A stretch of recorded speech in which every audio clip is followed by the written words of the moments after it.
Hai guys, welcome to JavaScript Challenge part pertama. Di challenge ini, kita akan menyelesaikan tantangan-tantangan dan juga pertanyaan-pertanyaan seputar JavaScript. Kita akan mengasah pedang JavaScript kita yang udah mulai tumpul guys. Mudah-mudahan dengan adanya challenge ini dapat mempertajam kemampuan JavaScript kita sehingga pedang kita makin pro guys. Nah, dan pertanyaan-pertanyaan nanti pun akan sering muncul juga di pertanyaan interview tes saat kalian melamar pekerjaan sebagai JavaScript programmer. So, saya sarankan untuk tonton videonya sampai akhir supaya kalian bisa mendapatkan insight-nya secara keseluruhan. So, tunggu apa lagi? Here we go! Let's go!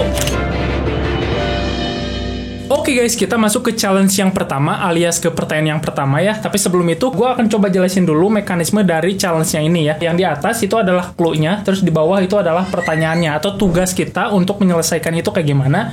Terus di sini adalah lembar kerja kita. Jadi kita menulis fungsi atau apapun di sini. Terus nanti di sini ada uji cobanya. Jadi fungsinya itu dijalankan, terus dia itu pengen hasilnya kayak gimana. Nah, gitu guys. Nah, ini kita masuk ke pertanyaan yang pertama. Jadi, clue-nya adalah jumlahkan 2 angka, oke? Terus tugas kita adalah tulis fungsi yang mengambil 2 angka A dan juga B sebagai argumen. Oke, di sini kita udah dibuatkan sebuah fungsi dan dia punya 2 argumen A dan juga B. Aman ya? Terus tugas kita adalah jumlahkan A dan juga B, kembalikan hasilnya. Jadi kalau misalkan kita lihat di contohnya ya, kalau fungsinya ini dijalankan, terus dia masukin parameter 1 dan juga 2, maka hasilnya adalah 3. Karena 1 plus 2 sama dengan 3. Nah, tugas kita itu supaya hasilnya 3 kayak gimana gitu guys. Nah, ini sebenarnya pertanyaan yang sangat fundamental sekali. Ini tinggal A plus B aja guys. Dimana A ini nanti ngambil dari sini, B ini ngambil dari sini. Terus A dan B ini ngambil dari mana? Dari bawah, dari sini. Jadi A ini nanti akan berisi 1, B ini berisi 2. Dan juga fungsi-fungsi lainnya. Misalkan di sini A-nya itu 1, B-nya 10. Maka dia menghasilkan 11. Karena 10 plus 1. Jadi kalau kita jalankan kodenya atau selesaikan tantangannya, easy. Gitu guys. Ini yang fundamental dulu lah ya. Supaya teman-teman yang lagi belajar JavaScript pun bisa mengikuti challenge ini. Gitu guys. Oke, kita masuk ke challenge yang kedua. Di sini ada clue-nya operator perbandingan kesetaraan ketat. Ini kenapa bahasanya aneh? Karena di sini gue pakai sebuah extension dari Chrome, namanya itu adalah Google Translate. Jadi sebenarnya website ini tuh berbahasa Inggris, tapi gue terjemahkan ke dalam bahasa Indonesia. Tulis fungsi yang mengambil 2 nilai, misalnya A dan juga B sebagai argumen. Oke, di sini kita udah dibuatkan sebuah fungsi di mana dia punya 2 argumen A dan juga B. Terus tugas kita pada challenge kali ini adalah kembalikan true jika kedua nilai sama dan bertipenya itu sama. Nah, ini kalau misalkan kita lihat di contohnya ya, kalau misalkan fungsinya kita jalanin, dia hasilnya false. Kenapa false? Karena nilainya beda. 2 dan 3, apakah nilainya sama? Oh, ternyata beda. Terus di sini juga selain melihat nilai, kita juga harus melihat tipenya ya. Jadi kalau misalkan di sini sebagai contoh yang ketiga, apakah 1 dan juga 1 string, ini kan number ya, tanpa kutip, terus kalau misalkan pakai kutip di JavaScript itu string. Nah, ini dia hasilnya false. Karena apa? False, karena tipe datanya beda. Tapi kalau misalkan tipe datanya sama, 3 dan juga 3, ini kan sama nih, tipe datanya sama, terus nilainya juga sama, maka dia true gitu guys. Loh, itu gimana cara buat fungsinya? Ini gampang aja ya. Pertama, A ini dia ngambil dari sini. Jadi kita tinggal cek aja apakah A itu sama dengan, nah sama dengannya bukan 2 tapi 3 guys. Karena apa? Karena kalau misalkan 2 itu nggak menghiraukan tipe datanya. Tapi kalau misalkan sama dengan yang 3 itu tipe datanya juga dicek. Jadi harus benar-benar sama gitu lah. Ini kita tinggal masukin aja B.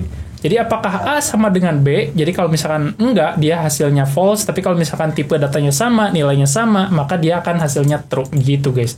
Itu kenapa kalau misalkan kita jalankan, boom, easy. Semudah itu guys. Oke, kita lanjut ke challenge yang ketiga, dapatkan jenis nilai. Seperti biasa, clue-nya adalah dapatkan jenis nilai. Terus tugas kita di challenge yang ketiga ini adalah tulis fungsi yang mengambil nilai sebagai argumen. Oke, kita seperti biasa udah dibuatkan sebuah fungsi, terus dia mengambil sebuah nilai sebagai argumen, yaitu A. Jadi nanti A ini tuh ngambil dari mana? Dari bawah nih. Jadi ketika fungsinya dijalankan, terus ngirimin sebuah nilai, nah itu tuh nilainya akan ditangkap ke dalam A ini. Itu sebagai argumen namanya. Terus tugas kita pada challenge kali ini adalah mengembalikan jenis nilai atau tipe data lah istilahnya. Jadi si A ini tipe datanya apa sih gitu ya. Jadi kalau misalkan fungsinya ini kita jalankan, dia itu ngecek tipe datanya apa. Jadi ini kalau misalkan kita tulis angka 1, tipe datanya kan number ya. Terus kalau misalkan kita tulis lagi fungsi dengan nilainya false, harusnya tipe datanya apa? Boolean guys. Nah, maka dia muncul boolean. Ini kalau misalkan objek, dia munculin objek. Terus kalau misalkan null, dia juga objek. Terus kalau misalkan string, dia string. Kalau array, harusnya array sih di sini. Oke, kita akan coba jalanin. Nah, untuk mengecek suatu nilai tipe datanya itu apa, kita akan menggunakan metode di JavaScript yang namanya itu type of gitu guys. Kita tinggal tulisin aja angka atau variabel yang ingin dicek tipe datanya apa. Nah, kalau misalkan udah kayak gini, kita coba jalanin dulu.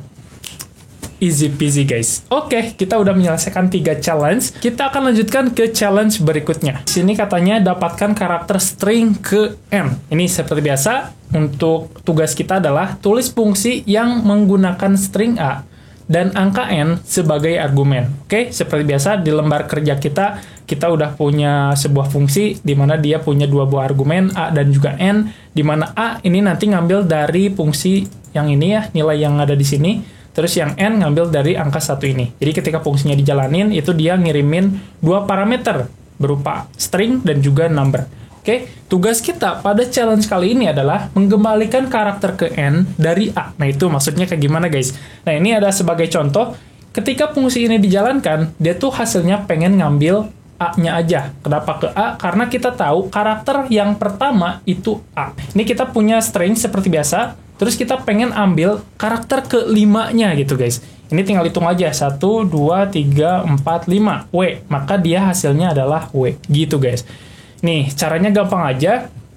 Kalau untuk mengambil karakter ke n di suatu string, itu kurang lebih sama kayak si array lah, ngambil nilai pada array. Kan kalau array kita tinggal panggil aja si array-nya atau si variabel array-nya. Ini kita tahu si string itu adalah a. Kan kalau array kita pakai kurung siku kayak gini ya untuk ngambil nilainya, indeks ke berapa. Nah, kalau string juga sama, kita pakai kurung siku. Tinggal kita masukin ke n ini kayak gitu. Nah, ini bakalan salah karena apa? Karena yang akan muncul di sini bukan angka A atau karakter A, tapi karakter B. Karena apa? Karena indeks itu dimulai dari 0. Jadi ini nggak mulai dari 1 ngitungnya. Dari 0 dulu. 0, 1, 2, 3. Nah, terus gimana caranya supaya bisa dapat A? Kalau misalkan dimulai dari 0 kan. Nah, ini kita tinggal kurangi aja 1. Berarti 1 dikurangi, N itu kan nanti dikirimin 1 ya. 1 kurang 1 sama dengan 0. Ya, jadi nanti kita akan ngambil berdasarkan indeks. Nah, ini kalau misalkan kita jalankan, hasilnya easy. Ini masih easy guys. Ini masih fundamental nih pertanyaan-pertanyaannya. Nanti mungkin untuk pertanyaan-pertanyaan selanjutnya akan mulai kompleks lagi. Oke, kita masuk ke challenge berikutnya guys. Ini katanya hapus n karakter pertama dari string. Oke, kita akan coba buka challenge-nya kayak gimana. Seperti biasa, di sini tugas kita adalah menulis sebuah fungsi yang menggunakan string a sebagai argumen. Oke, di sini kita seperti biasa udah dibuatkan sebuah fungsi dan fungsinya mempunyai atau menerima sebuah argumen yaitu a. Terus tugas kita pada challenge kali ini adalah hapus 3 karakter pertama dari A, lalu kembalikan hasilnya. Nah, ini kalau misalkan kita jalanin fungsinya, dia tuh pengennya kayak gini. Nah, ini kita punya string, nanti yang akan dikirimkan sebagai parameter ya, ada A, B, C, D, F, G, sampai G.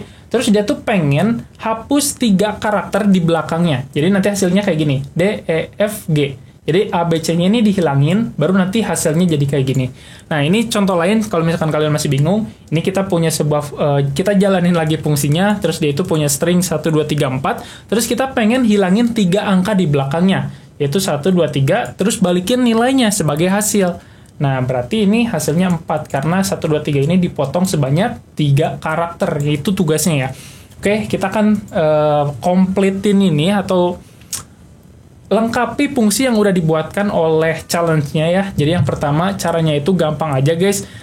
A titik, kita akan menggunakan sebuah metode dari JavaScript yang namanya itu slice ya. Slice itu artinya memotong. Ya, kita tinggal tulis aja kayak gini. Slice. Terus masukin berapa angka yang ingin kita potong. Nah, kita tahu dari tugasnya kita harus potong atau menghapus 3 karakter ini, kita tinggal tulis aja di sini. Boom, gitu guys. Ini kalau misalkan kita jalanin, boom, jalan. Easy peasy. Oke, kita lanjut ke challenge selanjutnya guys. Ini katanya clue-nya dapatkan n karakter terakhir dari string. Ini kita buka challenge-nya dulu. Akan seberapa sulitkah challenge-nya ini? Oke, seperti biasa, kita punya tugas untuk menulis sebuah fungsi yang menggunakan string sebagai argumen, ekstrak 3 karakter terakhir dari string, terus kembalikan hasilnya. Ini maksudnya kayak gini guys. Ini seperti biasa ya, kita udah dibuatkan sebuah fungsi, terus nanti kita tinggal lengkapi fungsinya supaya bisa jalan sesuai dengan yang apa yang dia harapkan gitu. Nah, ini kalau misalkan fungsinya dijalanin, terus dia itu mengirimin satu parameter A, B, C, D, E, F, G, terus tugas kita adalah ambil 3 string di belakangnya, 3 string terakhirnya. Ini kalau misalkan A, B, C, D, E, F, G, yang kita ambil berarti E, F, G ya. Terus kalau misalkan 1, 2, 3, 4, yang kita ambil berarti 2, 3, 4. Ini hasilnya 2, 3, 4. Ini juga sama. Kalau misalkan kita jalanin fungsinya, terus kita kirimin sebuah string sebagai parameter, yang kita ambil hasilnya nanti adalah CBA. Oke, kita akan coba lengkapin fungsi ini. Caranya gampang aja. Seperti biasa, kita akan menggunakan built-in method dari JavaScript ya. Itu caranya gampang aja. Masih menggunakan slice guys, clue-nya. Caranya kita tinggal panggil aja si string-nya atau si variable string-nya. Ini kita punya str. Str ini ngambil dari mana? Dari sini. Str ini ngambil dari mana? Dari sini. Ketika fungsinya dijalanin. Gitu. Terus kita tinggal kasih titik. Slice. Kok kenapa slice kan? Slice tadi katanya untuk memotong angka di depan kan? Nah, sedangkan kenapa kita pakai slice lagi? Nah, ini bedanya yang kita masukin ke sini bukan angka positif. Kan tadi angka positif ya. Sekarang kita masukinnya adalah angka negatif. Jadi kita tinggal kasih minus 3 aja. Ini artinya 3 angka atau 3 karakter di belakang stringnya akan kita ambil, terus sisanya kita pangkas. Nah, itu kita pakai negatif. Nah, ini kalau misalkan kita jalanin, boom. Jalan lagi guys. Ini masih pertanyaan yang terlalu easy peasy guys. Buat tantangan yang lebih keren lagi dong. Oke, mungkin kita akan menyelesaikan satu tantangan lagi ya, supaya ya ini sebagai pemanasan dulu ya. Mungkin di video selanjutnya kita akan mulai tantangan-tantangan yang lebih keren lagi, yang udah mulai masuk ke expert lagi. Ini masih fundamental guys. Oke, kita tinggal masuk dulu ke challenge-nya nih. Nah, untuk challenge yang terakhir kali ini, gue gak bakalan langsung menyelesaikan atau melengkapi fungsi yang udah dibuat di sini untuk mendapatkan hasil sesuai dengan apa yang dia inginkan. Tapi gue pengen kalian juga untuk nyoba nih challenge ini. Jadi buat kalian yang udah punya jawabannya, silahkan tulis di kolom komentar guys. Oke, kita langsung saja mulai, atau kalian bisa pause dulu video ini, terus nanti kita play lagi. Kita akan cocokkan hasilnya kayak gimana. Oke, kita mulai, let's go. Jadi yang pertama, kita akan cari sebuah string is. Terus dia tuh ada di indeks berapa? Itu tuh tugas kita. Nah, ini kalau misalkan kita coba lihat contohnya ya, kalau misalkan fungsinya dijalanin, kita kirimin sebuah string, terus kita cari, ada nggak kata is? Oh ada, dia itu ada di indeks berapa? Nah ini ada di indeks ketiga. Ini kalau kita hitung 0, 1, 2, 3. Nah, ini ada di indeks 3. Karena indeks itu dimulai dari 0 ya, sekali lagi. Nih, sebagai contoh lain supaya kalian nggak bingung ya. Kita jalani lagi fungsinya, terus dia mengirimin sebuah parameter Rizky sebagai parameter. Terus kita cari, ada nggak huruf is? R, I, S. Oh, ini ada nih, is. Di sini. Dia itu ada di indeks keberapa? Ini kita tinggal hitung aja. 0, 1. Nah, itu kenapa dia munculnya angka 1. Gitu, guys. Caranya gampang aja, ini kita menggunakan sama metode built-in method JavaScript. Ini kita tinggal panggil aja variabel A-nya kayak gini. A ini ngambil dari sini, ingat. Terus A yang ini ngambil dari parameter yang dikirimin di sini, gitu. Terus di sini kita tinggal pakai sebuah metode yang namanya index of, gitu guys. Terus kita masukin kata yang ingin dicarinya di sini, is, gitu. Tinggal kita run code, boom. Jalan guys. Gitu guys, mungkin challenge JavaScript kali ini sampai sini dulu. Mudah-mudahan bermanfaat, dan pertanyaan-pertanyaan ini pun mungkin nanti bakalan sering muncul juga di pertanyaan interview JavaScript programmer, karena biasanya para interviewer itu nggak langsung jebret ke pertanyaan yang expert, tapi pertanyaan-pertanyaan yang lebih ke basic dulu. Dia punya basic gak nih? Kalau misalkan dia punya basic, berarti nanti kedepannya bakal mudah untuk dikembangkan gitu si karyawannya. Jadi buat kalian yang masih pemula, jangan khawatir, kita akan belajar bareng-bareng di JavaScript Challenge di video berikutnya. Video kalian sampai sini dulu, mudah-mudahan video ini bermanfaat. Like jika kalian rasa video ini bermanfaat, silahkan komen di bawah, dan jangan lupa juga untuk klik tombol subscribe-nya supaya channel ini makin maju dan juga berkembang. I hope you like this video. Let's explore your code.